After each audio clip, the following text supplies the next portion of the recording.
You ever notice how the loudest opinions about your business come from people who do not carry the risk? The employee questioning pricing, the friend telling you to hire faster, the relative saying you should take more time off, the networking guy telling you to just scale smarter. And if you are honest, sometimes those comments hit harder than they should, not because they are right, but because you are already carrying weight. Let me say something out loud that most business owners never hear. If you feel irritated by outside opinions, it does not mean you are insecure. It means you are exposed. There's a difference. When you own the business, you do not think in hypotheticals, you think in consequences. A slow week is not just a slow week. It is payroll on Friday. It is rent. It is vendors. It is that one large client that you hope renews. It is the mental spreadsheet your brain runs while you are brushing your teeth at night.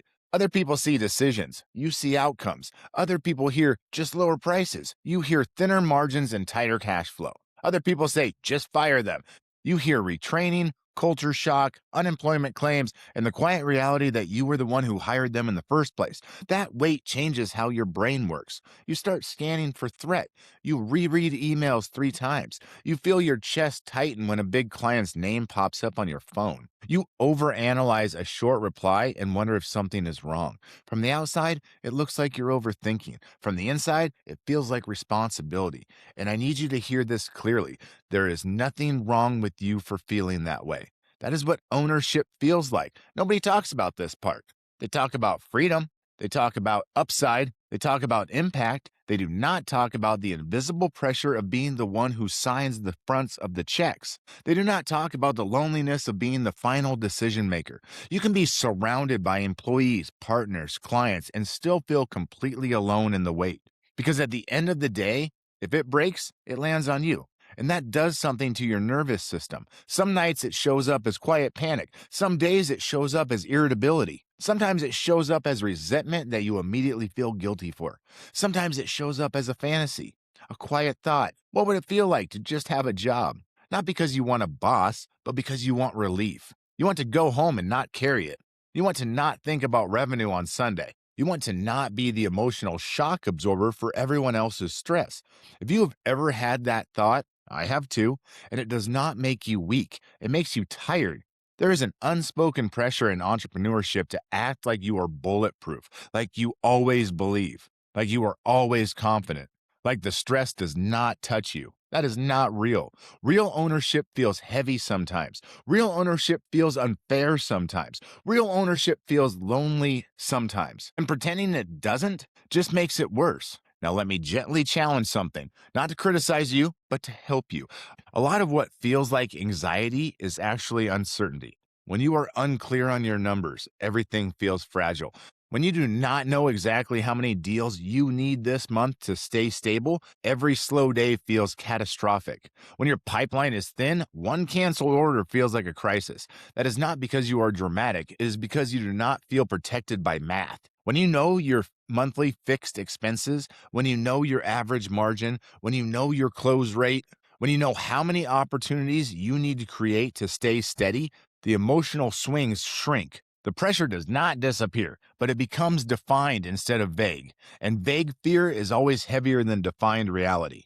If you are constantly on edge, it does not mean you are broken. It might just mean that your structure needs reinforcement, and that's fixable. And I say that with care, not judgment, because I have been in the seasons where my structure was not tight enough, and the outside opinions felt louder because internally I was unsure. When your foundation feels solid, noise becomes background. When it feels shaky, noise feels like a threat.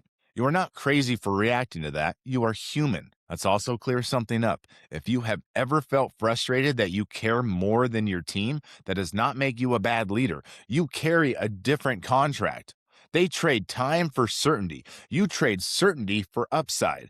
You bleed if this fails. They do not. Of course, it feels different to you. That difference is not a moral failure, it is exposure. Now, if you are in a heavy season and you feel like nobody around you really understands the mental load, I wrote something for this exact moment, the Founder Survival Guide. This is not hype. It is not motivational speech in PDF form. It is language for the weight. and it's $5. If you are responsible for payroll and stress and employees and clients, and you hesitate to spend $5 to feel understood, that is not a money issue. That is just you trying to carry everything alone again. Sometimes the most stabilizing thing is reading words that make you feel seen. That is what this is for, not inspiration, recognition. Now, let me give you something practical that reduces emotional intensity quickly. Pipeline. If conversations are thin, everything feels unstable. If you only have one or two deals in the motion, your nervous system is going to attach to every email. But when you have 10, 15, 20 conversations moving, the no does not hit the same. That is why I talk about 10 quality outreaches per day, not spam, not blasting, 10 real conversations with real decision makers every single weekday. You do that for 30 days and the math changes. More at bats, more opportunities, more control, and control reduces fear. Revenue does not fix everything, but it reduces emotional volatility. Sales fixes what mindset content can't. If you are overwhelmed, do not beat yourself up. Do not compare yourself to someone posting highlight reels. Tighten your numbers, increase your outreach, reinforce the structure. Ownership is not supposed to feel easy, but it also is not supposed to feel isolating. If you are carrying this quietly, hear me clearly. You are not dramatic. You are not weak.